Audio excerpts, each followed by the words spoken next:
All right, I'd like to go ahead and officially get us started. There are still a few folks coming in from the waiting room, but we can get going. And I'd like to welcome everyone to this first event in our Clean Materials series of conversations, Clean Materials, an Emerging Economic Engine. I'd like to start today by thanking all of our sponsors, City of Tacoma, City of Spokane, Seattle Public Utilities, Oregon Metro, Department of Ecology of the State of Washington, and there will be more sponsors at our future events. I'd also very much like to thank our partners at Center for Sustainable Infrastructure who have been working to help create this series and promote it with us. It's been a delight getting to know them better and coordinating with them as we put these conversations together. I believe, Lindsay, we can go to the next slide. We should have one talking about our event series. This will be the first in a series of conversations. There we go. Here are the upcoming event series. The next one is tentatively scheduled for Wednesday, June 16th. This is a new addition to the event series, and you'll hear more about those, but you can scan the QR code or go to the link and get information on those events. I believe we're ready to go ahead and get started. Lindsay, I'll let you roll back to the correct slides there. I would like to kick us off by introducing Senator Jeff Merkley, who will be kicking off our event today as Oregon's U.S. Senator. Senator Merkley's goal is to make Washington work for working Americans. He's fighting to create good jobs for working Oregonians, protect consumers from predatory practices, and ensure that all Oregonians have access to high quality, affordable education. He serves on the Senate committees on Appropriations, Environment and Public Works, Budget, and Foreign Relations. And we're delighted to welcome him to the virtual stage to share some thoughts with us today about our event. Greetings to everyone participating in the kickoff of the Clean Materials event series. Senator Jeff Merkley here, and thank you to the Clean Tech Alliance and the Center for Sustainable Infrastructure for hosting this important series. Our nation and our planet are facing the greatest crisis in the history of humankind, climate chaos. We see it everywhere we look, in our farming, in our fishing, in our forests.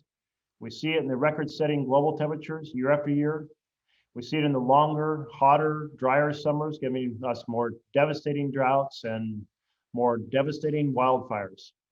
We see it in the oceans that are becoming more acidic and warmer, impacting not only the health of our sea life, but the health of our coastal economies as well. And we see it in the more powerful and frequent storms, the spread of mosquito-borne illnesses, and in countless other ways each and every day. We have to act now. And we have to act boldly to tackle this climate crisis. And that's why the work that all of you are doing and the opportunities that you are exploring with this series are critical. Because the only way we can truly take on this challenge is to transition rapidly from fossil fuels towards a clean, green, renewable future. A future that doesn't just benefit our planet, but also provides millions of good-paying jobs for American workers. A future that inspires American innovation and entrepreneurship in everything from the deployment of new renewable technology to the greening of our manufacturing and supply chains. Because this has to be an entire systemic transformation, not just clean energy, but clean materials as well. And I know that mission of advancing the use of clean materials is a vision to which you're dedicating this series, and I applaud you for it. Achieving this goal is difficult and daunting, but the path to accomplish it begins with the work that you are doing right now. A couple years ago, I introduced the Good Jobs for the 21st Century Energy Act, and one of the key components was investing in the clean, green manufacturing sector of the future. It would do that by codifying and expanding the Department of Energy's Clean Energy Manufacturing Initiative, with the specific directive to develop domestic clean energy supply lanes and give grants to manufacturers to improve their own energy efficiency, energy use, and competitiveness. This means jobs for American workers because retrofitting and upgrading manufacturing facilities to make them greener and cleaner is something that cannot be outsourced. And these energy upgrades are going to translate into savings for manufacturers that can translate into the ability to hire more workers. The President's infrastructure plan also makes significant investments in the greening and cleaning of American manufacturers and supply chains. He proposes that the federal government uses purchasing power, the $500 billion we spend buying goods and services, to drive changes across industries by spending a tenth of that money on the green sector, purchasing things like electric vehicles, electric heat pumps, clean materials from American manufacturers. He proposes to invest in research and development, the modernization of supply chains, and next generation job training programs. And a good deal of these investments are going to be made in underserved and rural communities where far too many Americans have been struggling for far too long. In short, President Biden proposes revitalizing American industry by becoming the world's leader in green, clean manufacturing. And the result is products made right here in America. The result is jobs for American workers. This is exactly the kind of clean materials, whole system thinking that is not only going to help our planet, but also create millions of good paying jobs. And it's exactly the kind of ambitious idea that all of you are exploring. As an advocate in the Senate for the pressing need to move our nation towards a clean, green, renewable energy future, I appreciate your partnership in this task and wish you all the best of luck. And I look forward to the ideas and insights that are generated through your series. Great, thank you very much. It's really wonderful to have the Senator's support for this series, as well as the clean materials and clean technology sector in general. And we're delighted to have his remarks talking about jobs and the value to the economy that a clean materials sector can create. On behalf of Clean Tech Alliance, it now gives me great pleasure to bring to the virtual stage Reese Roth. Reese is the Executive Director for the Center of Sustainable Infrastructure in Olympia, Washington, which is helping to bring innovation, new tools, and sustainability excellence to infrastructure planning and investment in the Pacific Northwest. Reese authored CSI's influential inaugural report, Infrastructure Crisis, Sustainable Solutions, as well as the first 3 reports in the 5 Big Goals for 2040 series. Prior to founding CSI, Reese co-founded and helped lead for over 15 years the nonprofit group Climate Solutions. Reese, welcome to the virtual stage, and the floor is yours. Well, welcome everybody. What a thrill to be here with you at what could be the first stirrings, the birth of a new clean tech sector in clean materials. In framing this discussion series, we identified 4 sort of linchpins to a prosperous, sustainable economy, 3 of which you're probably really familiar with, and 1 of which may seem kind of new, but clean energy, clean water, clean transportation, and clean materials. So where did this clean materials idea come from? In part from a series of blueprints that the Center for Sustainable Infrastructure has developed that Mel referenced, that in the process of developing these reports, these blueprints, I've sat down and formally interviewed over 250 thought leaders and innovators from the Pacific Northwest to sort of ask them, what does it look like if we reimagine the billions and billions and billions of dollars that we invest every year in our energy infrastructure, our water infrastructure, our transportation, and our waste management infrastructure with long-range strategic foresight, systems thinking? How do we get to smarter spending and much better outcomes for our communities? So first report was very much a high-level kind of cross-sector look. The second report really dove deep into the future of the Northwest energy infrastructure, then water infrastructure, and now up next was the waste and recycling sector. So I asked 50 Pacific Northwest thought leaders, what does it look like if the Pacific Northwest develops a world-class waste and recycling system by 2040? And what resulted through an 18-month process of distilling, synthesizing their insights was waste management to clean materials. So like energy, like water, the waste and recycling system has worked for decades and decades pretty well, but it's hitting sort of an inflection point, a crisis point. But waste and recycling really has centered since the 70s and 80s when framework legislation was adopted. It's really centered around heart and soul, recycling and increasing the recycling rate. And that worked for decades. Everybody loves it. For the public, it felt like recycling. This is an everyday way that we as a family can do right by the planet. We can do right by our community. Everybody in the family can help. The kids can get involved. And for waste professionals, that system worked pretty well, for 40 years.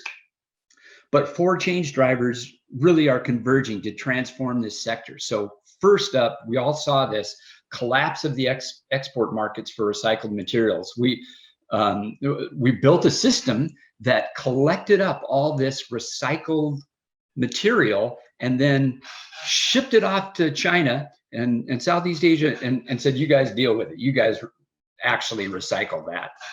And that's what recycling was for 40 years. And then the Chinese said, whoa, this stuff's too contaminated, too dirty. This is not clean recycled material.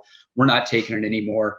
That had a huge effect on recycling everywhere in the US, including the Pacific Northwest.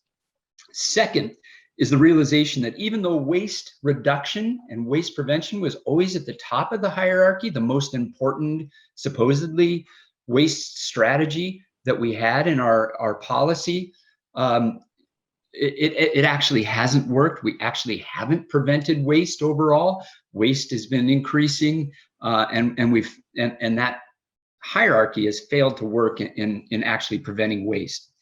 Then you've got radical changes in packaging and other waste stream components that are coming from the products that we're throwing away.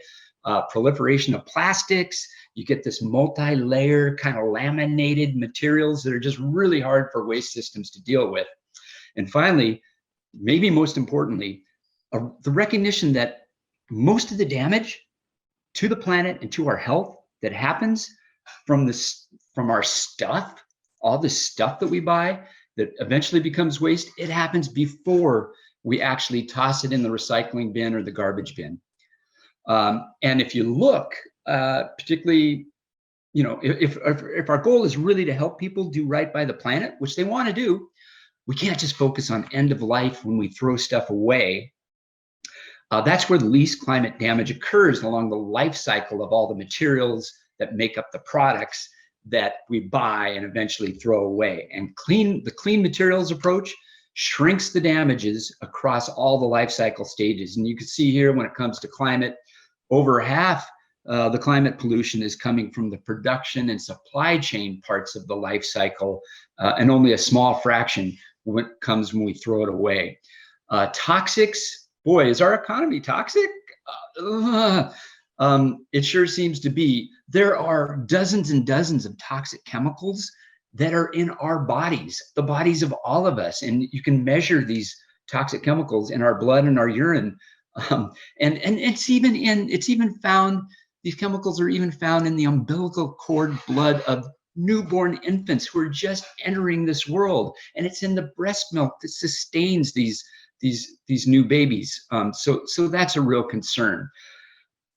Our shared vision coming out of this conversation, this 18-month conversation to develop this report, is to build in the Pacific Northwest a world-class clean materials infrastructure and economy by 2040 that shrinks our environmental footprint dramatically and our toxic footprint dramatically, while creating tens of thousands of good jobs everywhere in our region, jobs of all types for all kinds of people in our region. So the old waste system, outdated. We talked about why, these transformative drivers. The new clean materials system is all about preventing waste at all stages of the life cycle of materials and products. It's about the products that we do buy, developing strategies for longer life of those products and to get more use from those products. Third, it's about optimizing real recycling, not just collecting up a bunch of material and mixing it all together and then shipping it off to somewhere else to tell them, hey, figure out how to recycle this, but actually optimizing real recycling here at home and developing clean production and processing hubs, job clusters where enterprises and businesses collaborate to transform and optimize the use of these materials. So can the Pacific Northwest actually grow a vibrant clean materials industry sector that delivers solutions to what is really a global materials crisis? Everywhere in the global economy, materials use is going up, environmental impacts are escalating. There is need everywhere for these clean material solutions. And in short, yes, we can grow this industry sector in the Northwest. The global market's going to be huge for solutions. The Northwest already boasts a range of innovative clean materials companies and enterprises and initiatives, and you're going to hear from some of them this morning. The sustainability ethic here is strong, and we're rich in talented public and private sector innovators. So all the ingredients are here. So clean materials is great for jobs and for the planet. And we've actually done this before because the Clean Materials Blueprint is modeled on the Pacific Northwest clean energy success story.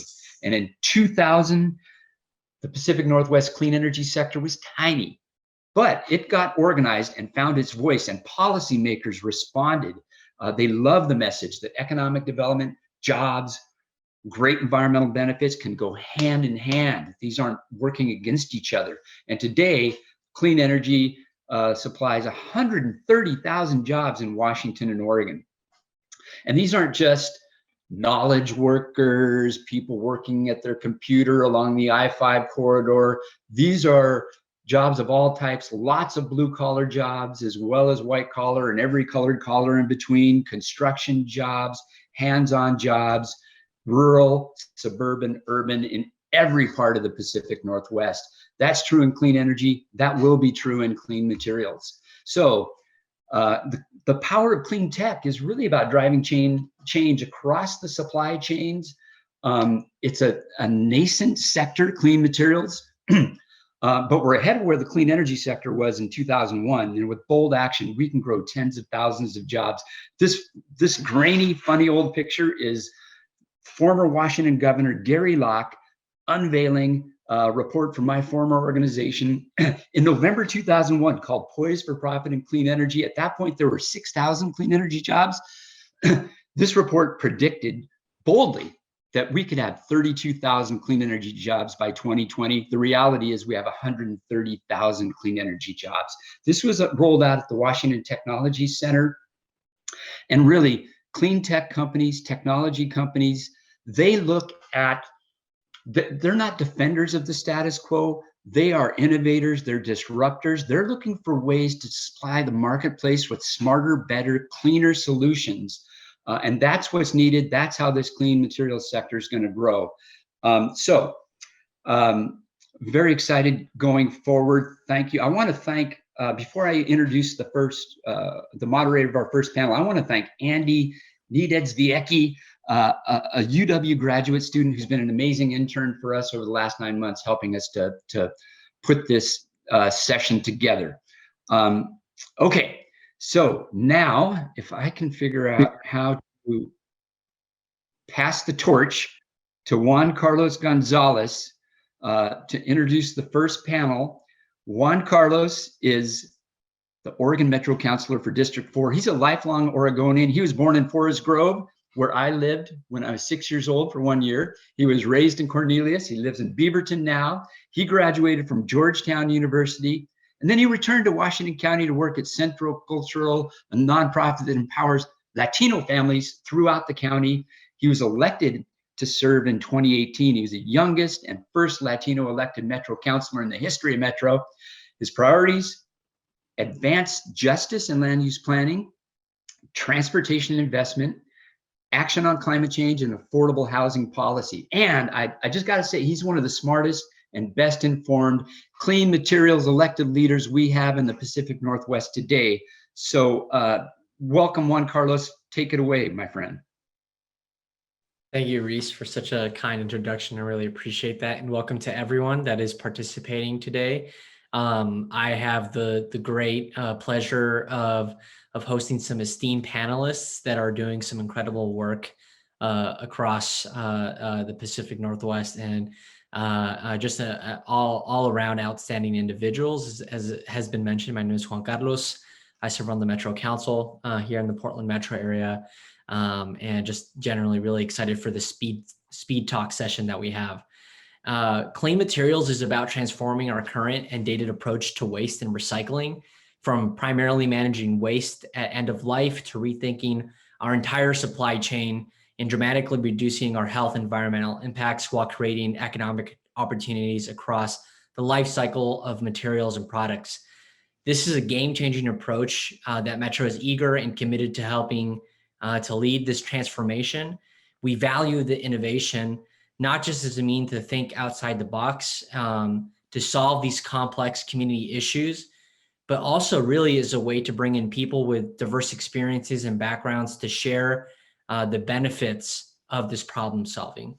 Our regional waste plan involved feedback from thousands of community members in Greater Portland and community-based organizations who devoted time, energy, love to provide input on these needs and aspirations and to help create more equitable outcomes, especially for BIPOC communities here in Portland Metro. Achieving this vision of clean materials requires exciting innovations by all sorts of public, private, and nonprofit enterprises, discovering profitable and beneficial ways to prevent waste, get more use out of a product while optimizing recycling and growing clean production and processing hubs. Clean materials companies rethink and redesign products, production processes, supply chains, materials, et cetera. And ultimately, the folks that are on this call that are now spotlighted on the screen with me are really the ones doing some great innovation and thinking, ultimately to help our regional garbage and recycling system to truly rethink how those benefits are shared and how we innovate for the better. So the way that we're going to work through this is I am going to do a round of introduction for each speaker. That speaker will then share a little bit about themselves, and then we'll move on to the next speaker, and that we'll repeat that until the three speakers have had the opportunity to say a little bit, and then we'll have a short Q&A. And again, this is a speed panel, so we're hoping to be a little bit fast. Our first speaker is Nicole Bassett. Nicole is the co-founder of the Renewal Workshop, a circular business that is leading the apparel and textile industry towards circular business models by restoring value and reducing waste through partnerships with apparel brands to process their apparel and textile waste into renewed products at its state-of-the-art factories in the US and the Netherlands. Anyway, Nicole, how are you? I'm great. Thank you so much for having me here. So the Renewal Workshop, we serve brands. So brands like the North Face or Carhartt, Prana, New Balance. Right now, apparel brands are in the business of making and selling new things, and our operations in our company allows them to be more like a car company, where you can come in and buy something new and you can buy something certified pre-owned. We provide all the technology and operations to make that happen. We have, like Juan Carlos said, we have a factory here in Cascade Locks, Oregon. We employ 44 full-time people and 4 part-time. And in Amsterdam, we've got a staff of 22 people over there.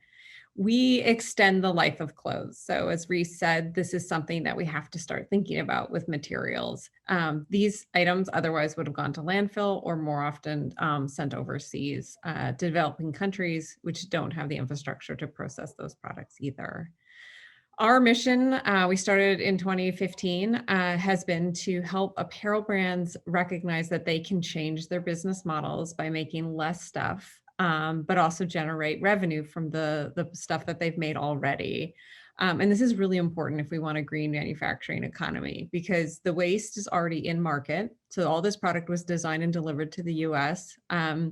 And we want to get the most of it here. So designing and having manufacturing that's, we call ourselves like new manufacturing around this product.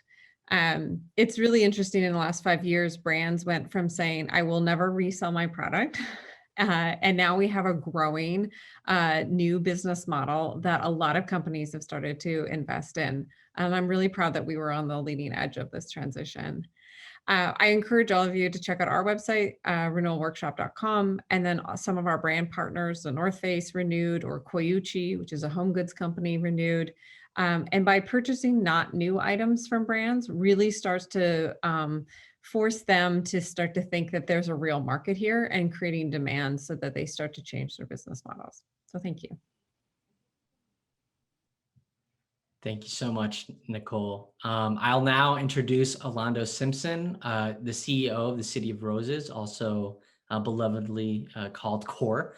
CORE is a materials management organization that specializes in waste collection, material processing, and demolition services. Orlando has worked diligently to solidify the company as a leader in the sustainable waste and recycling field with a strong emphasis on the circular economy.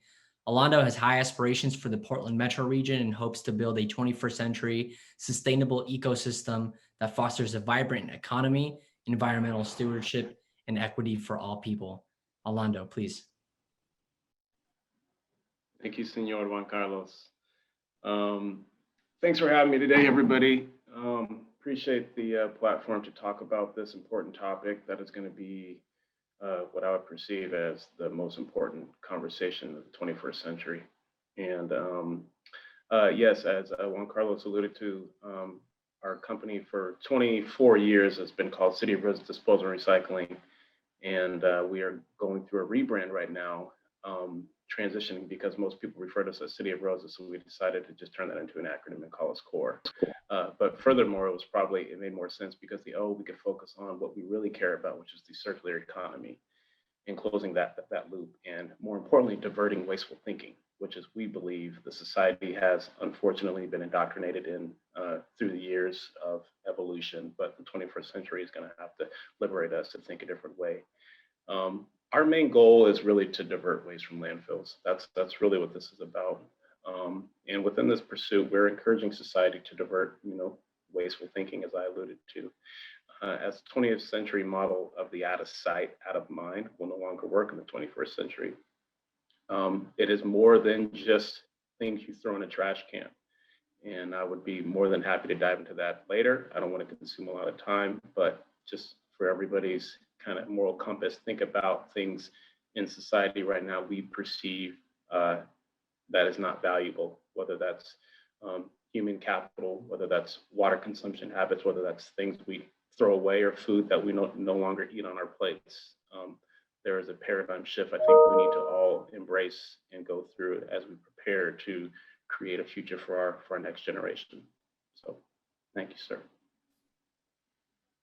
Thanks, Orlando. And last but not least, I will now introduce Terry McDonald, who's the Executive Director of St. Vincent de Paul Society of Lane County. Terry became the ED, the Executive Director of St. Vincent de Paul of Lane County on June 14th, 1984, and is a hands-on visionary leader of the agency. Terry's passion is creating avenues out of poverty through a unique kind of reclamation, finding new uses for consumers' useless discards, creating new strategies and community coalitions to deal with old problems, and giving low-income and homeless people a chance to reclaim their dignity through employment and self-sufficiency. Hey, Terry, nice to see you. Good to see you. So St. Vincent de Paul was faced with a crisis in the 1980s that many of us saw, and that was the collapse of the forest products industry. And our unemployment rates and poverty rates went up very rapidly. In order to address that from a charitable organization like this, we needed to find capital. We found that the waste stream was the place where the capital was most easily accessed, actually. And so we started collecting materials that we would separate very carefully, and this goes back to the clean materials strategy, of separating materials out that we could process and get back into one form or another, or upcycle into new products. So whether that started with appliance recycling, where we were processing about 15 to 20 tons of appliances per day, recycling CFC gases and returning it to factory spec and selling it back to the marketplace, whether it is associated with the various reusable goods that we can get out of the waste stream, which is quite extensive. Also finding a way to get the product transferred from one place to another within about a 500-mile radius. So we process about 120 tons of stuff a day, including about 2 tons of polystyrene per month. That's block styrene that we return back to the manufacturers for reprocessing. In that also, we learned that solving problems for the waste stream actually made money. So we developed our first mattress recycling facility in California in 2000.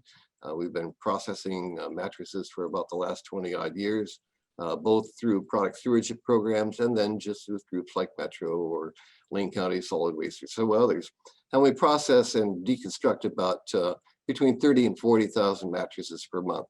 All of this has allowed us to create a capital base that has allowed the organization to grow, to provide a number of services out for the community, to create our employment base up to about 650 or 700 staff, good wages, and able to serve distressed populations in innovative ways to create long-term solutions.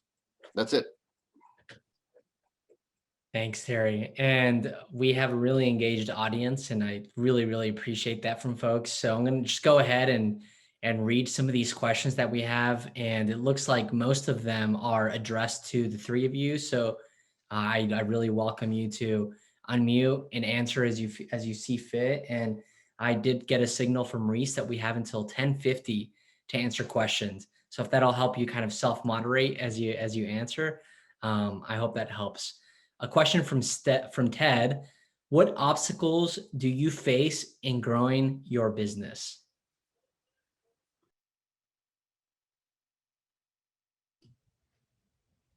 I can take a first stab at that. Great.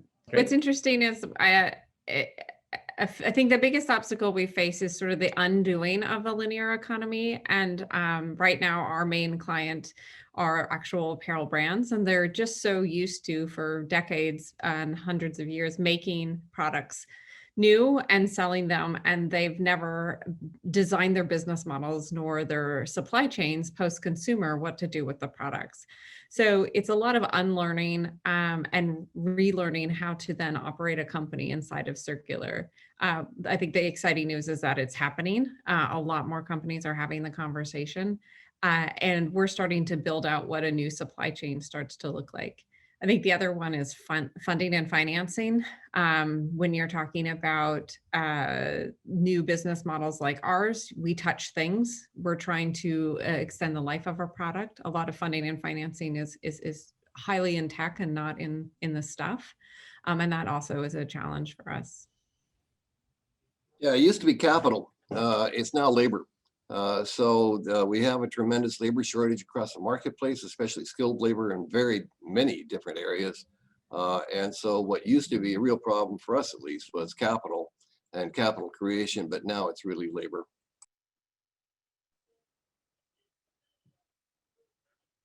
I'm a little different than both of Terry and Nicole's businesses, because I'm in the waste industry. My biggest challenge, or our biggest challenge as a business, is we don't own a landfill. So whoever owns the landfill has all really the authority and power over the entire industry, because it's the most cost-effective approach to dispose. And when you think economically, everybody thinks bottom line. And so that, and probably market share from the collection standpoint. There's also very big barriers to us. We can only operate as a permitted waste collector in the city of Portland. We can only operate in the city of Portland, but it's a metro region, as Juan Carlos alluded to.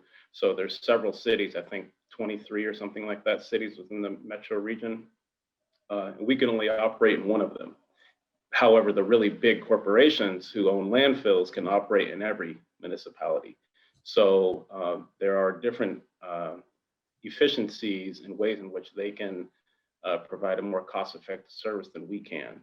So that's probably one of the biggest challenges. And obviously, just working with their public agencies and keeping a close eye on their policies as they modernize and evolve to try to solve some of these biggest challenges of the future, which are happening today. We have somebody on this call right now that's leading a lot of those conversations. So thanks for that question.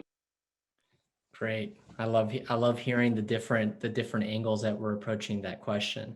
I have a follow-up question for Nicole from Katie. I love the idea of including repair with resale rather than only reselling products that are in like new condition. Do you think this idea is spreading with big stores and brands? Absolutely. 5 years ago, when we started knocking on brand stores and saying, hey, we have this idea, what are you doing with your waste? How would you like to create new revenue streams out of it? they were like, oh no, I don't understand, this is weird. And now we get calls weekly from brands who are seeing the growth in re-commerce. So there's a lot of third-party marketplaces where individuals sell product to each other, like a Poshmark or a ThredUp or Depop, that kind of idea. And brands are realizing customers, especially young customers, are flocking there to get their products. And they're realizing that if they want to stay relevant and if they want to grow, that they need to start rethinking their business models, which is great because that we need that to happen at the same time as we need the development of supply chains like what we do and helping brands become circular. Thanks, Nicole. So I'm gonna do a little bit of moderator executive decision here. So since we had a question directly for Nicole, thankfully we have question directly for Terry and Alando. So I'm gonna go through those and kind of go a little bit out of order and then come back to the general questions, just because I think that that would be great. So Terry, details on recycling polystyrene would be appreciated. I understood this is block EPS, correct? That's correct. So, we recognized some time ago that block styrene for packaging in all kinds of furniture and hospitals and whatever else is a huge amount of stream there. And so we developed a plan where we said, okay, look, we'll give you a cap sack. You fill up the cap sack, which is a large Gaylord size bag. And after you got 4 of them, we'll come out, pick them up, going to charge you to take that back to our facility, and then we'll go ahead and densify it at our facility, sell it back to the market. And that's been working out very well for us. And so, as I say, we've got, we process about 2 tons of densified polystyrene a month. And so, yeah, it's been a good business model. We're taking a look at that actually down in the San Francisco area. I'd like to go ahead and extend that program down to the Recology facilities in Tunnel Road. Great. And also, Terry, it looks like you have there's an individual named Chaston that would love to follow up with you as well to talk a little bit more. So if you could drop maybe your email or something like that in the chat box, that would be awesome. A question for Alando: how would you set up your landfill space if you got one? That's a pretty good one. I like that. Is that a real question? That is a good question. It's a real question from Suzanne. Okay, Suzanne, I got you. I like that. But the only problem is I would never own a landfill. I would just want to own the point of final destination. And so owning that point of final destination, which is something that we're actually working on right now as a company, is how do we co-locate and congregate a larger scale, more comprehensive materials management operation where it takes the feedstock, i.e. waste, cleans up that feedstock and processes it into secondary processing to start working towards manufacturing out cleaner products on the back end. And that's anything from wood, metals, textiles, fibers, aggregates, you name it. I can go on and on about the different types of, polymers, things of that nature. But it would definitely just be a point of final destination. So the term landfill would probably just have to go away. Visionary. I love it. A question from Christoph: what are some concrete steps that the public and private sector can take to advance circular systems in the Pacific Northwest over the next 10 years? This is the question for all 3. Can you repeat it? Sorry. Yeah, I would love to. So this question is from Christoph. What are some concrete steps that the public and private sector can take to advance circular systems in the Pacific Northwest over the next 10 years? Drive up the cost of landfills. I like that, Terry. The other thing that I've been talking about in a lot of different forums that aren't tied to waste, but I think it is one of the important models for the future, is the P4. A lot of people are familiar with the P3, the public-private partnership, but I refer to it as a public-private philanthropic partnership. And when I say philanthropic, I'm really referring to those community-based organizations who do a lot of the on-the-ground work that deal with our day-to-day challenges, especially in our most vulnerable communities. I think a lot of the insight that Reese provided early on in his presentation focused on the economy and the environment. However, there's a big elephant in the room in today's society. Clearly today we're talking on the anniversary of a grave murder that took place on television a year ago. And so when we think about what came as a result of that and the social unrest in society and people very energetic and emotional about the injustices that exist, I think our new economy and environmental leadership as a country that can be conveyed to the rest of the world has to be led with social equity and being able to restore the human rights into the hands of those that are most vulnerable. And so I think that's going to be something that is really going to be key to our future as P4 models for business evolution. Yeah, Orlando, you really hit a good point when you talked about the landfill and who owns the landfill. If landfills are privately held, you only make money if you put stuff into them. And so the driver on a privately held landfill is try and get the stuff in there as quick as possible, because that's how you recoup your capital and then open up another hole. And so you go to, places elsewhere in the country where the tipping fee is $30 a ton or $25 a ton in Florida for C&D. And you end up saying, why should we ever recycle anything when you could put it in the ground so much cheaper and of course more cost effectively for the private company? That paradigm has to change. And so, basically landfill bans are one of the better things out there.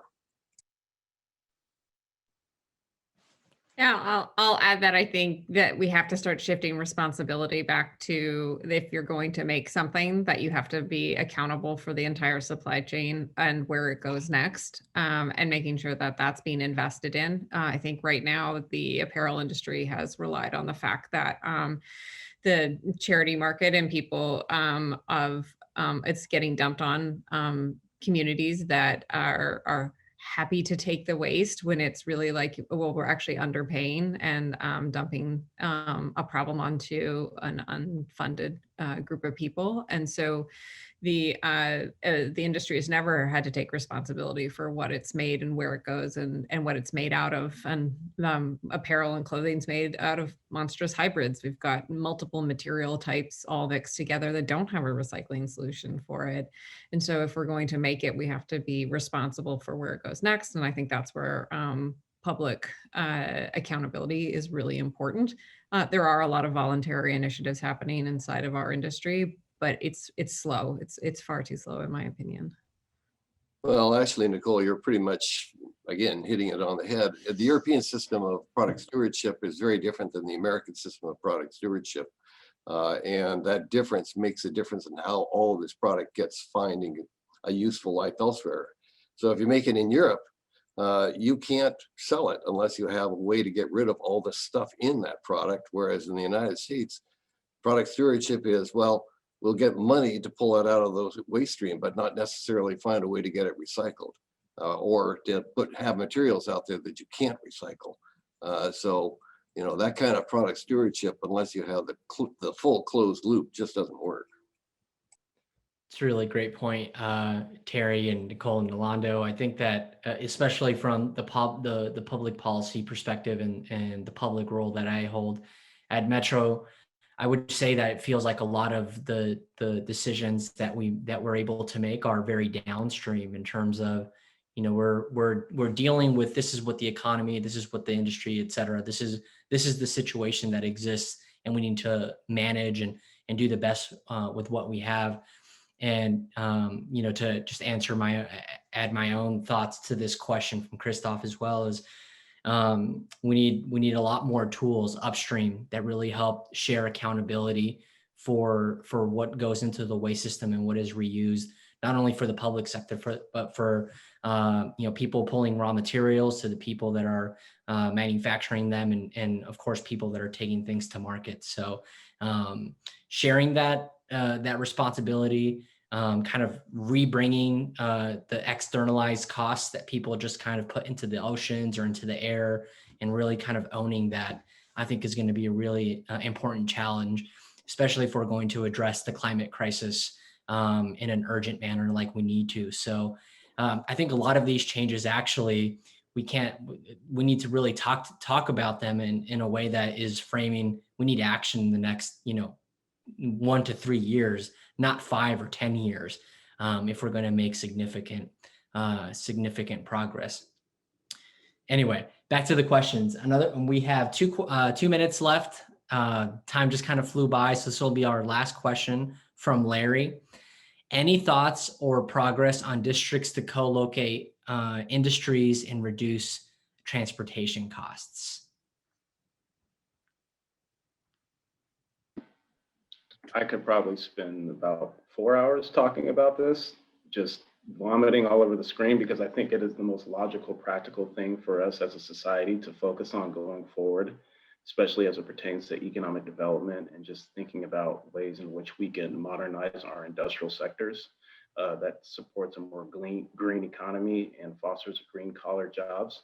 I just really, again, I would talk forever, so I don't want to leave the space open, because I know we're supposed to be cut off at 10:50, but I love the question, and I really do think that that is something we should be focusing on, not only as Portland Metro region, but as Pacific Northwest. Thanks, Alondo. Nicole, Terry, would you like to hit that question? And also any closing thoughts or closing remarks? Alondo, feel free to unmute again if you'd like to. Well, Juan Carlos, one thing that you can do is continue to support your staff on their efforts to move toward mattress recycling in the state of Oregon. There's a bill introduced by Senator Manning this session, and it's stuck in Ways and Means. And so I would advise you to talk to Scott up there and see if you can push that sucker through, okay? Oh yeah, that's one that we've been tracking, That's about 1% of the waste stream by volume.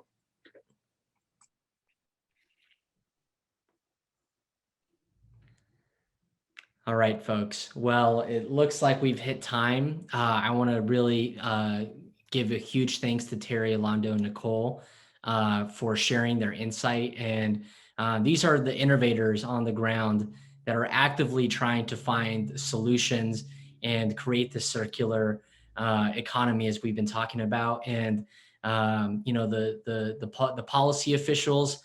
We do one small thing, and then we have people that are actually trying to make that into something. And just sincerely appreciate all of your time, your effort, your energy in helping make the Pacific Northwest a leader. And I'll give it back to the moderator of the panel. Thank you again, and I hope you have a great session. All right, thank you, everyone. Next, we are going to go to a short interactive poll. We'd like you all to go to an application on your computer or on your phone called Poll Everywhere. Staff, would someone drop the link in the chat, please? Or you can type it into your browser or text it. Go to pollev.com/melclark591. And we're going to do one poll question.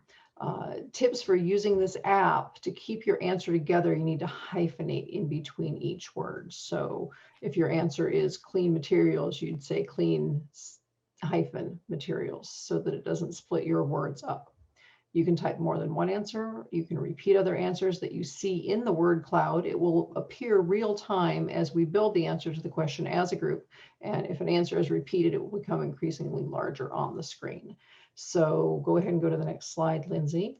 So you're going to go to pollev.com/melclark591. And some of you there already, and our answers are beginning to appear. So you will hyphenate to keep a word together if you put in a phrase. If you haven't logged into it yet, the link is in the chat. You can click on that. Again, you may answer more than once. Make sure to hyphenate to keep your words together if needed. And we will build this answer together today. What strikes you as most important about the emerging clean materials sector? And we'll give this just a few minutes of screen time. Partnerships is certainly number one right now. Oh, there we go. There's some changes. Innovation, equity, and partnerships. And we will keep going. There are lots of us on the call today, so this is very busy. And a lot of fun to watch this grow together.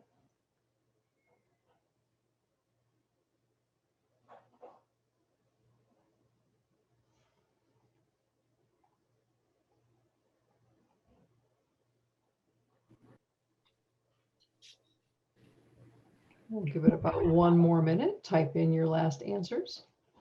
And staff will now be opening up and getting organized our breakout rooms. We're going to randomly assign all of us into one of 7 breakout rooms for a discussion about supply chain, growing the sector, and economic opportunities in the clean materials sector. All right, so you should now have an invitation in front of you to join a breakout room. Go ahead and head on over there. Staff will stay behind here in the main room if you need assistance joining a breakout room, or if you have a question about the event, or if you need help with anything else. Otherwise, head on off to the breakout rooms for a few minutes of conversation. Thank you all. That went very, very quickly. I know we were all mid-conversation, so we'll certainly be open to continuing those conversations as we move through the event series. And at the end of the event, if you need help connecting with someone you were mid-conversation with, just reach out to us as organizers and we'll be happy to continue making those connections.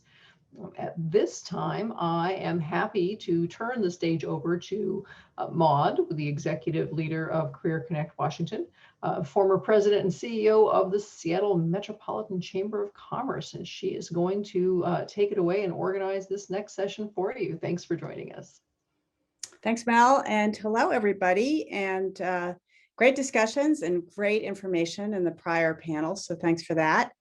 And a great tee up for this one. And I am delighted to have the chance to talk with 3 of the Pacific Northwest's most influential clean energy pioneers, with a focus on what can we learn from the clean energy revolution, if you think of it that way, for the clean materials revolution that is going to need to come and is in progress, hopefully, in various ways we've heard about even this morning. What I'm going to do is start by asking each of our panelists to talk a little bit about what they see as the big opportunity ahead from their perspectives and from their history and experience.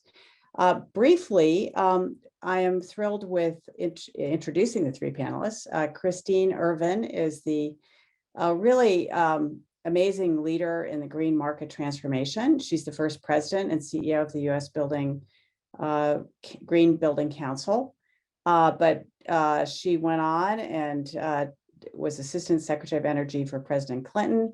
She directed a $1 billion portfolio of renewable energy and clean tech investments, and she led the Oregon Department of Ecology for a period of time. So she just has a vast experience of state, federal perspective, and I think really will have a lot to add to how we innovate, but also scale and think broadly about this.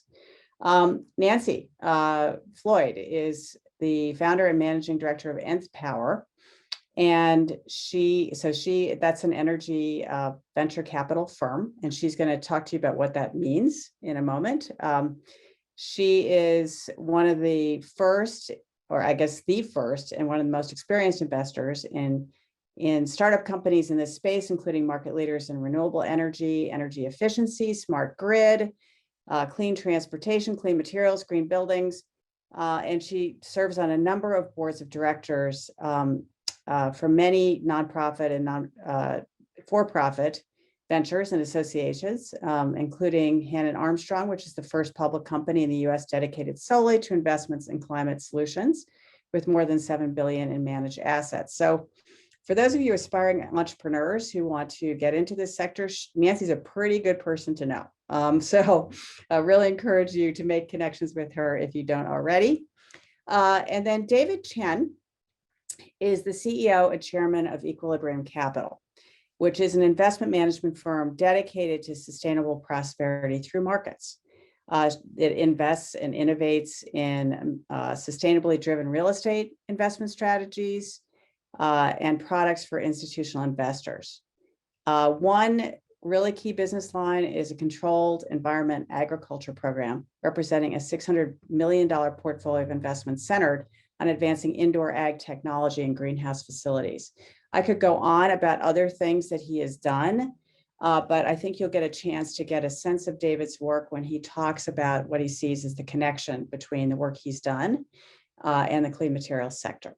So in the order in which I introduced you, I'd love each of you guys to, guys and gals, I always do that, to talk about, what you see as the big opportunity of clean materials. And I'm going to ask you to limit this to no more than 3 minutes each, if you could. Give us your big thought, and we're going to dive in more deeply after that. So starting with you, Kristen. Okay, thank you, Maud. And good morning, everyone. It is great to join you today and to already be learning about some of the initiatives underway. So congratulations to all of you. I have to admit that I actually appreciated the opportunity to reminisce a little bit about the early days of clean energy and green buildings. And to do that, I actually dug out some speeches that I gave at the times when those markets were emerging. And so for renewable energy, that was 25 years ago, then when the prices were coming down, my message was one of inevitability based on the relentless progress of technology and economics. I'm drawing right from the speech, based on the stark reality of meeting human and environmental needs, that we were leaving behind the ifs for the hows. And then for green buildings, I invariably opened with this image of this sweet moss-covered little hut in Findhorn, Scotland, and would say, if you hear the term green building, this is probably the kind of image that is coming to mind, but it was changing. And then in that market, you fast forward just 6 years to the global recession, and it was already probably the healthiest part of the building industry at that time. And then fast forward to today, and the green building materials market is valued at over $300 billion. So really, over a relatively very short period of time, these huge, vibrant markets have emerged that are redefining the fuel for our economy, for how we construct and live in buildings. And they're only going to grow because they have wonderful value propositions, and they play a big role in addressing climate change. By the way, one thing I want to say is that unlike clean energy, the thing that helped spark the green building market was not new technology per se, but a new way of looking at the problem and the solutions, as you're doing with green materials. So that's why I'm excited about this market. You're addressing big problems that have to be solved.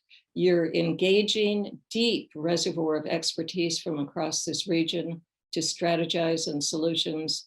And I have no doubt then that this is going to be inevitable as well. I guess the only question is, how fast can we make it happen? And what role does our region play? Back to you, Maud. Thanks so much. And Nancy, take it away. Big idea. Well, a clean material economy is going to need innovative enterprises like we just heard from in the last panel. It's going to need innovative programs like I heard in the breakout room, the city of Spokane's doing, but it's also going to need, and this is maybe where Christine and I might differ a little bit, new clean material technologies, companies, and products. And as I reflect on my time being an investor in clean energy technologies, I just want to quickly go through the evolution of that, because I think there's some real parallels for clean materials. And as Maud said, I run a venture capital firm called Nth Power, and let me explain what venture capital is. So venture capital is sort of the funding mechanism. They're private funds that invest in startups that are past R&D and are into product development, usually not technology development. And these funds are used for product development, sales, and marketing, really to launch products into the marketplace. Often these companies have zero revenues.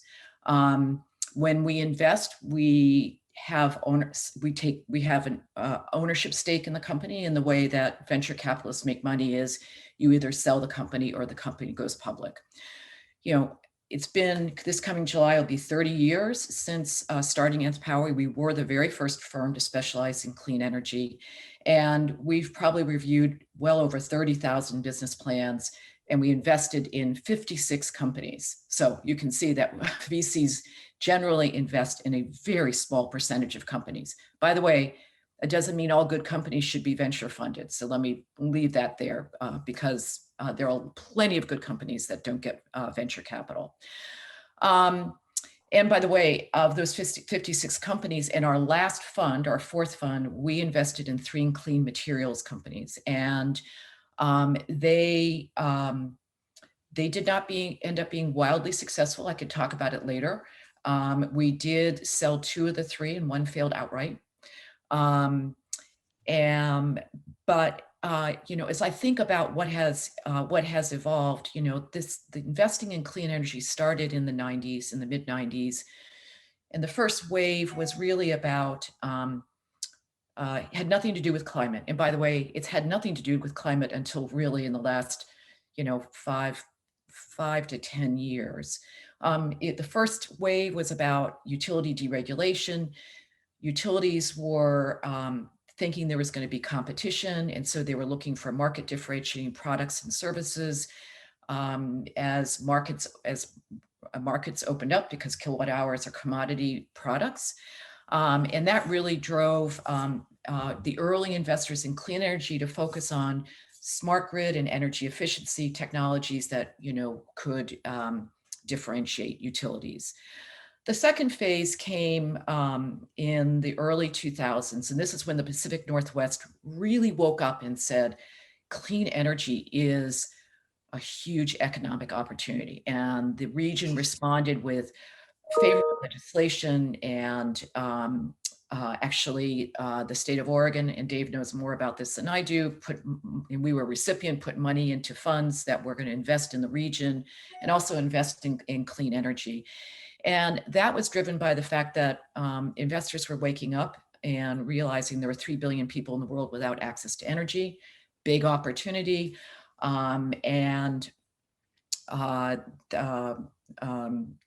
was went from $1 billion a year in investment in clean energy, specifically biofuels and next generation solar, to in 2010, $11 billion annually going into clean energy venture capital. By the way, venture capital funds semiconductors,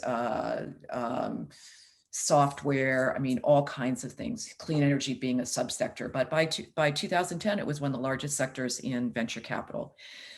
The third phase was really about getting consumers engaged with energy. Consumers really hadn't been engaged with energy. And so you saw investments in customer engagement software. You saw investments in actually in really the start of clean transportation, smart devices like smart thermostats, and that went through to now, where there are new funds that have been raised. I know many of these people. They were young associates in clean energy funds back in the 2000s. They've now evolved from clean tech to climate tech. And by climate tech, you're adding to the mix, you know, more mobility, agriculture and food, and clean materials. And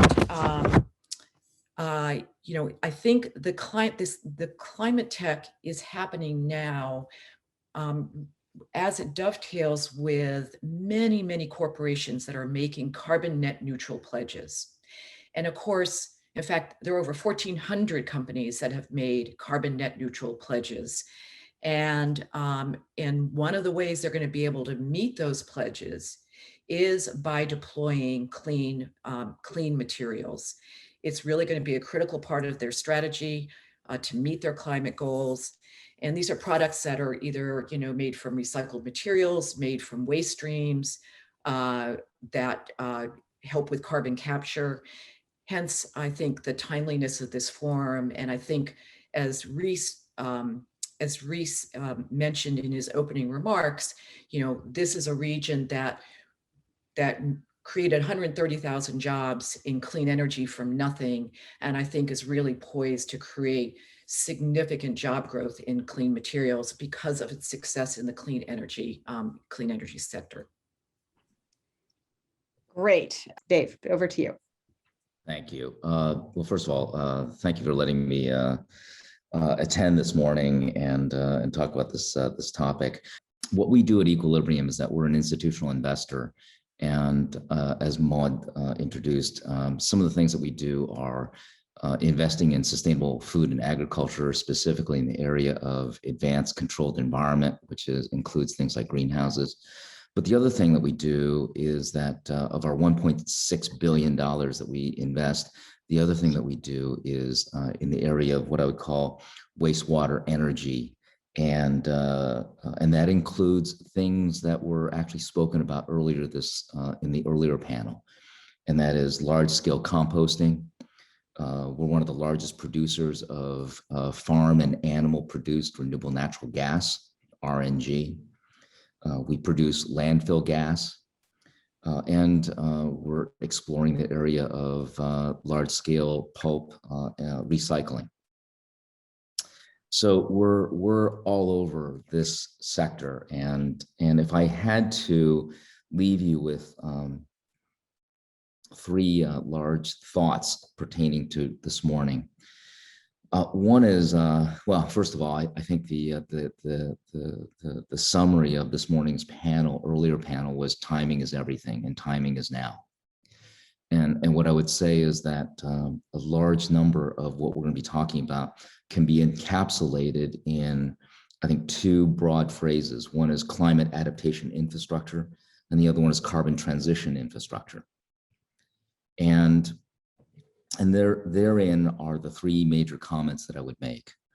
Number one, as much as we talk about technology, when you use the word carbon transition and climate adaptation, the word infrastructure needs to come to mind.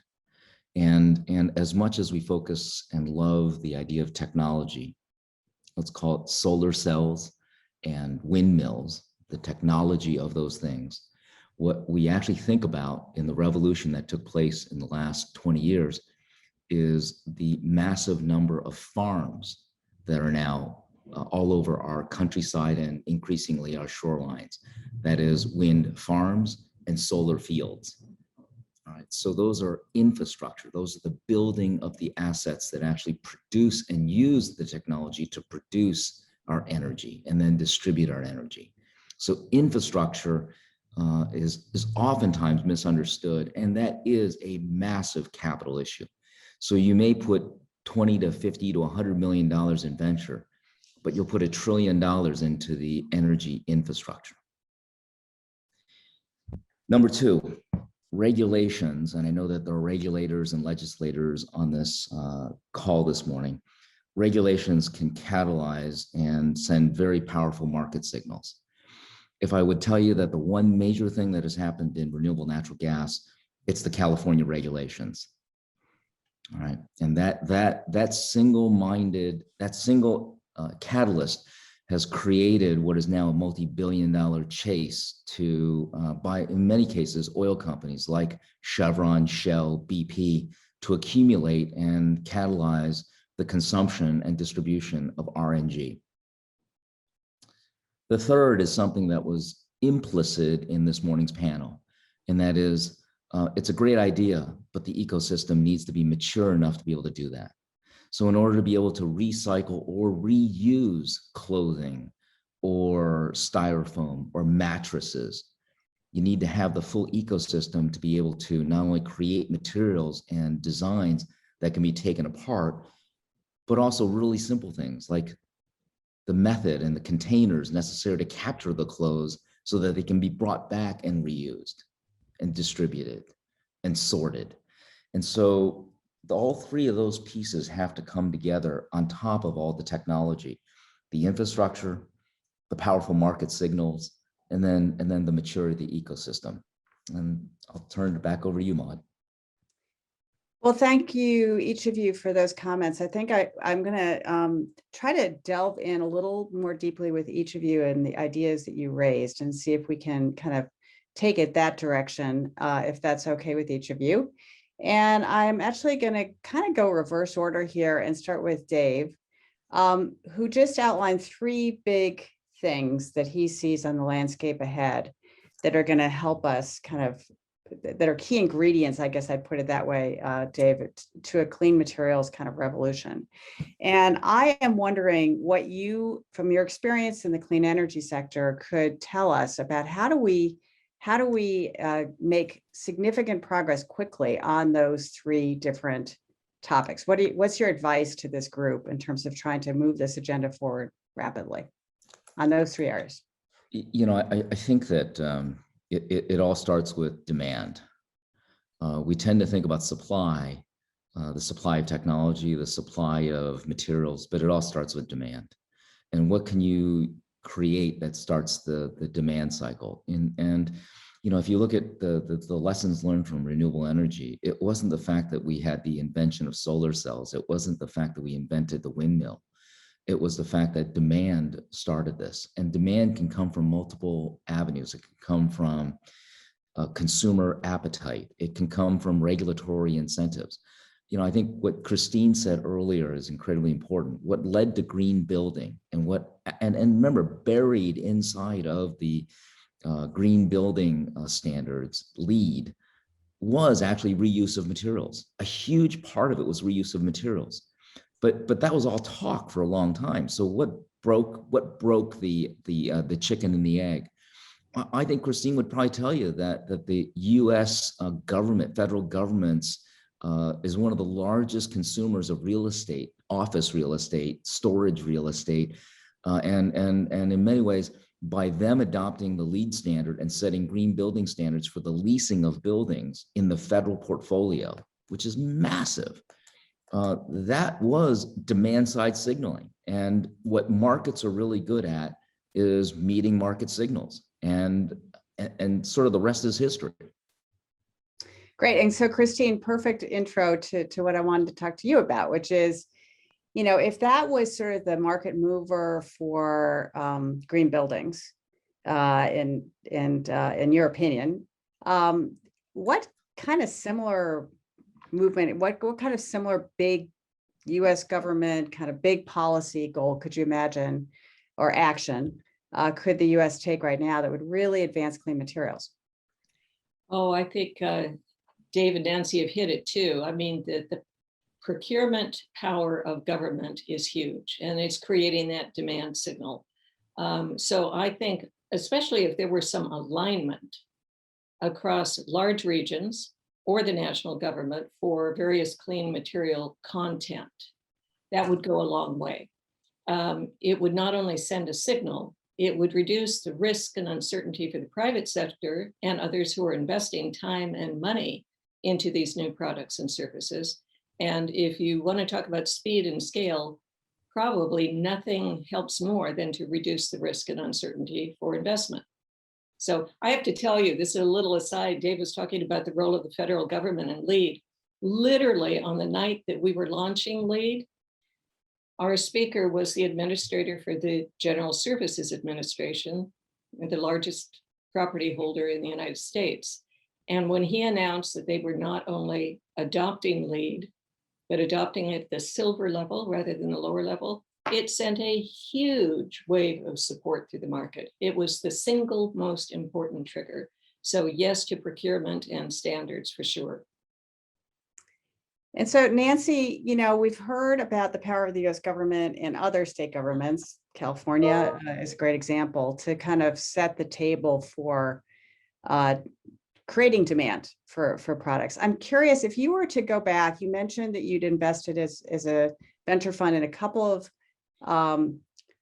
you know, it sounds like quasi-successful clean materials ventures and one that didn't do so well. Was demand, this issue of demand, the key issue that kind of related to their relative successes, or not, or was it something else? Absolutely. It was all about demand. And, you know, I can point to the one that we lost everything on. It was an interesting company that was making bricks and pavers out of fly ash. You installed the brick in the pavers just as you installed traditional bricks and pavers. You know, you can't ask people to do things that differently. We learned that, right? And the demand wasn't there. There was a small and very small price premium. But also what happened was that the company was founded in 2006. There were 2 million housing starts at the time. And in 2008, when they launched their product, we were going into the recession and housing starts dropped to less than 500,000. And, you know, the demand literally disappeared. A second example, and we did get our money back and some on this, was a very efficient lightweight siding for homes that replaced wood and vinyl siding. And there, again, there just wasn't the interest on the part of builders or homeowners to, when they had to replace their siding, to do anything at that time that was really energy efficient. And this was again in the mid 2000s. I think that would be very different now. And of course, that was for residential. So federal government procurement wouldn't help there. But I would say what would help, and I know we're far away from this, in terms of legislation or regulation, would be a price on carbon. That certainly is a big national policy. Yes, it is. No getting around that one. I'm seeing some stuff in the chat, so I want to kind of relay some of these comments to panelists. Now there's a comment that kind of, but just on this demand question, then we'll leave it behind. But Bill Lady, I don't know if that's how you pronounce your last name, Bill, but says nothing happens until somebody sells something, and selling doesn't begin until the customer says no. All need to proudly don their salesman hat. Can we overcome the demand problem with just a good sales job? You guys, who wants to speak up on that? Go ahead, Dave. You know, selling is a lot harder than it looks, and I sound like a fortune cookie, you know. Look, here's the thing. Little companies and most things that are revolutionary start as little things. It takes a lot of calories and evangelism to actually get someone to buy something. And more likely than not, you run out of calories before you get the sale. And that's actually the great mythology of venture capital. Everybody talks about, are you too early, are you too late? More often than not in venture capital, are you too early is the more important question.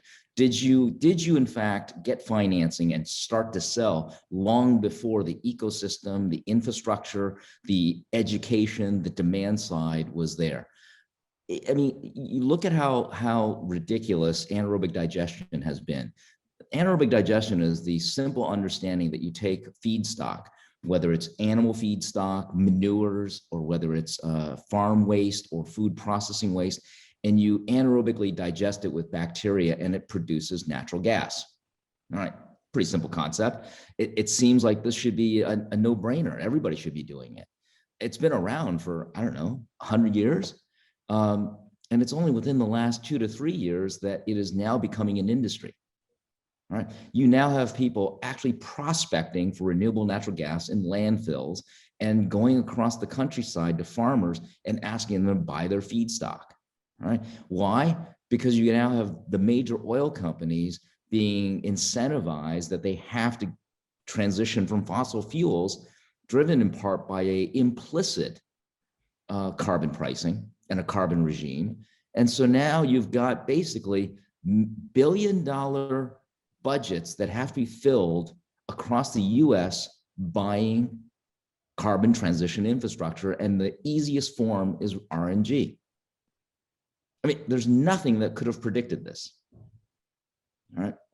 And it wasn't a lack of passion knocking on doors that prevented this from happening the last 20 years. No one was buying it. They didn't care. Too hard. Right. And I mean, I would agree. I mean, I would, I've said to some of these new funds where I know, these founders were, were young associates in clean tech funds. I wish I was starting Nth Power now instead of 30 years ago. And that's because I think the market is ready to adopt climate solutions. I mean, there's this, you have these companies that have made pledges, and and I know we'll see how many meet those pledges by doing carbon offsets as opposed to taking real action.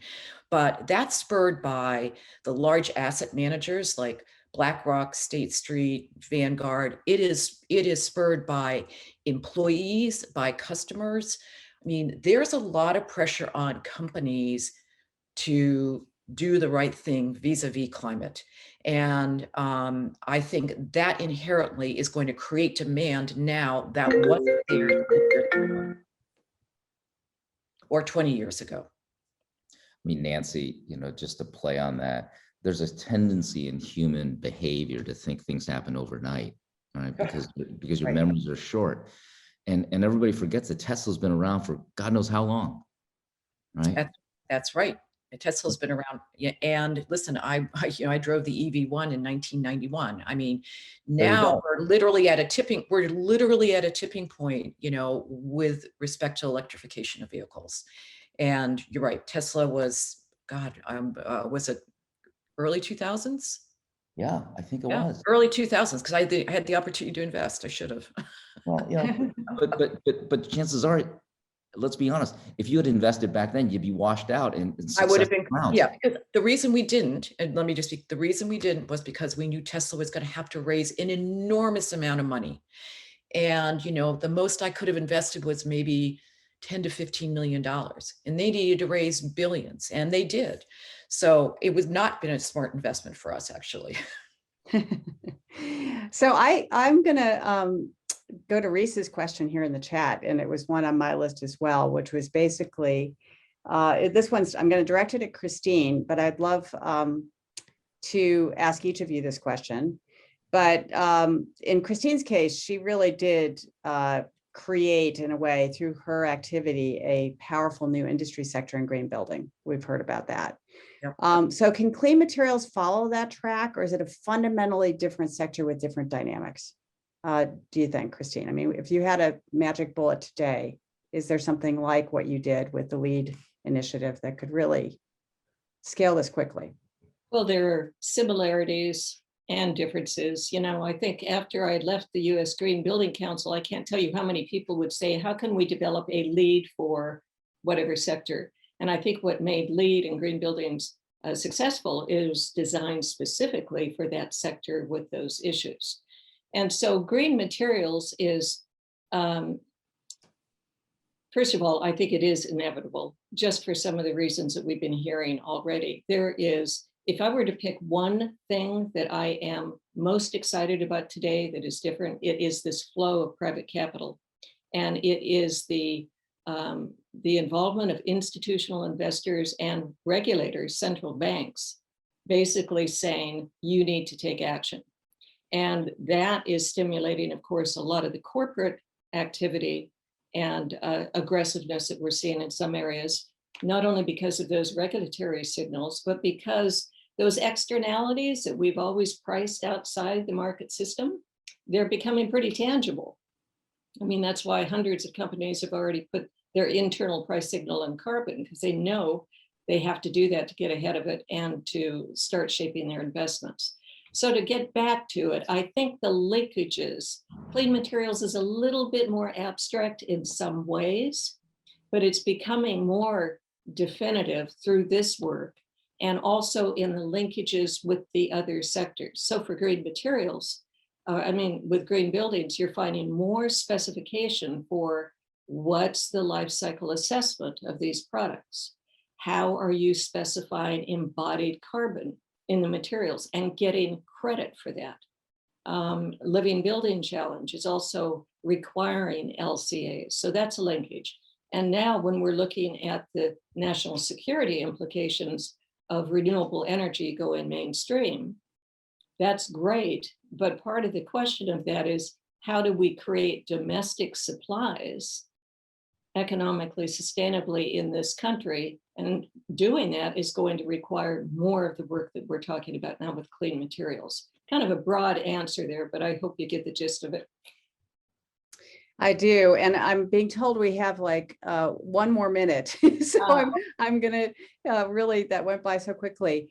I guess Nancy and Dave, really quickly, if you can, just curious about whether you think there are any economic forces at play that would shift demand this direction quickly without regulation. Just curious as to whether you see anything on that scale that would push people to, really demand products that were clean in their production. I think it's what Christine said, actually. I think it's the big institutional investors and asset managers that are really demanding of corporations to take, steps to meet climate goals, and clean energy is a part of that. Yep. Dave? We were forecasting, we're a major player in food and in agriculture, and we were forecasting that 2000 and 2001 was going to be an all-out war on plastics and for packaging. And that was in part because we had already seen that, and we were forecasting that it was going to be no longer an option, that the Walmarts of the world were going to mandate that the suppliers be accountable, that people like us, for the packaging, and especially in the use of plastics. And demand and the amount of quantity drives the cost curve. And when you're dealing with commodities, it's always going to be about the cost curve. And if you're only making 100 of them, you're not going to be very cost efficient. If you're making 100 million of them, you will learn how to make them cost efficient. And so, COVID sort of put a little bit of a damper on this trend that we were getting ready to see. I would anticipate that in 2021, definitely in 2022, we're going to pick up this war on packaging again, and we'll have to be prepared to respond to that. Well, I am so sorry we have to wrap it up because it's fascinating to talk with the three of you about this. And thank you so much. And I'm going to turn it back over to Mel, who I think is going to take it from here. All right. Thank you so much, panelists. I really appreciate the detailed, thoughtful conversation. Maud, thank you for a great job organizing that group and moderating the Q&A. We're going to go back to Poll Everywhere one more time. So if you still have it open, good for you. Otherwise, you can head on back over. We're going to repeat the exact same question. And based on what you've learned today, see if we get a different mix of answers to the question. So here we go. We're going to go ahead and basically ask the same question. Now, after listening to the conversations today and participating in the breakout session, what strikes you as most important about the emerging clean materials sector? So go ahead and head back on over to Poll Everywhere. We've dropped the link in the chat as well. And let's see if we get a different kind of word cloud. And we'll get the before and the after up on our websites and out on the internet, and share it out with participants for you to see. So regulation is emerging. I think it was partnerships and equity was very strong in the first poll. Again, if you see someone else's answer you like better than yours, you can type it in as well. When answers are repeated, they will become bolder in the word cloud, and you can answer more than once. So if the most important thing to you is several things, you may answer several times.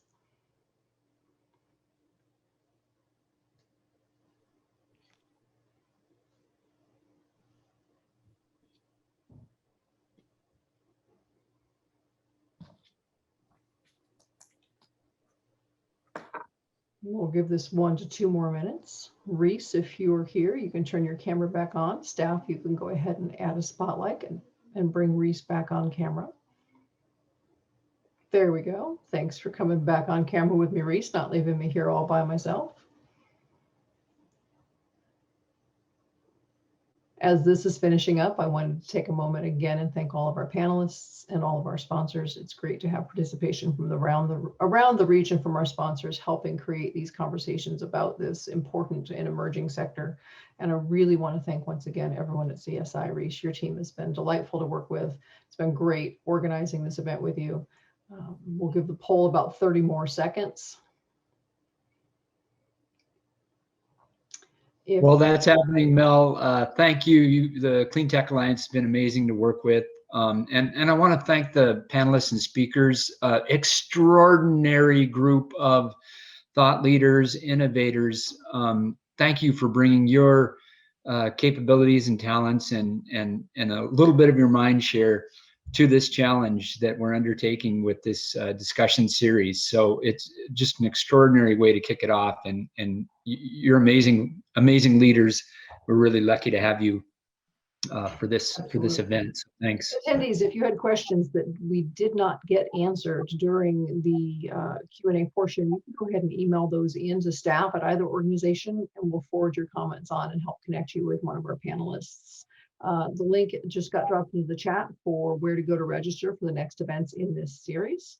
And there is a brand new one that's just getting added, Reese. I'll let you address that.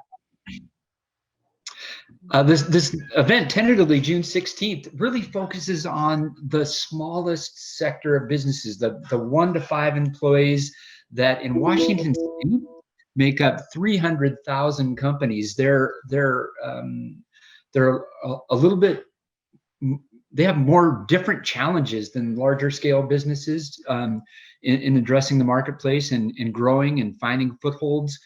So they need special attention and support, but they make up that broad base of the pyramid of our economy, and so they're very important. And there's lots of opportunities for them in clean materials that we want to uncover through this next event. Great. And then next slide, we should have additional dates. There we go. Scan that QR code and get out to our events registration page, and then our fall lineup of events is there. And we are expecting the culminating event in this first year of this event series to be in person. Details, of course, to follow, but fingers crossed, we're expecting to be able to gather in person for the final event. So we will hope to have more details on that by our September event and a final decision so we can all continue planning.